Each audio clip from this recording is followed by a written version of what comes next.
Qədim dövrlərdən bəri insanlar əbədi yaşayacağına ümid bəsləyirdi.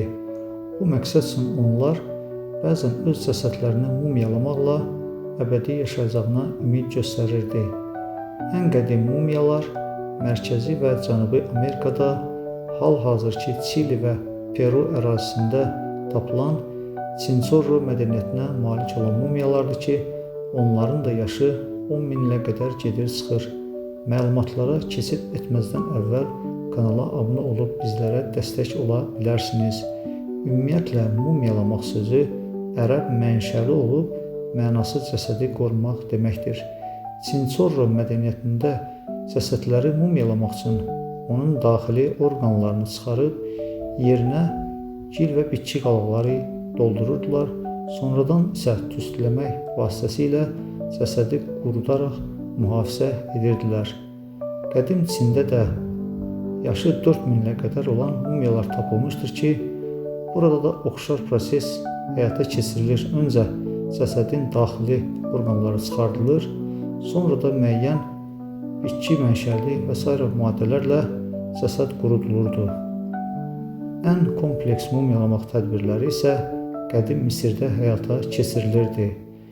Misirdə bu proses 70 günə qədər davam edirdi. İlk 40 gündə cəsədin daxili orqanları çıxarılırdı, lakin ürək saxlanılırdı. Bu onunla bağlı idi ki, qədim Misirlilər ürəyin həm fiziki, həm də mənəvi qüvvəyə malik olduğuna inanırdılar. İlk 40 gündə cəsəd daxilinə tərkibi natrium karbonat və hidrokarbonat olan natron adında maddə yeridilirdi ki, bu da cəsədin qurumasına gətirib çıxarırdı. Sonradan isə müxtəlif bitkilərdən alınmış, əsasən sidir yağı, küncüt yağı və s. bitkilərdən alınmış xüsusi qatranlar və efirlər və balzamlar vasitəsilə cəsəd ətirləndirilirdi.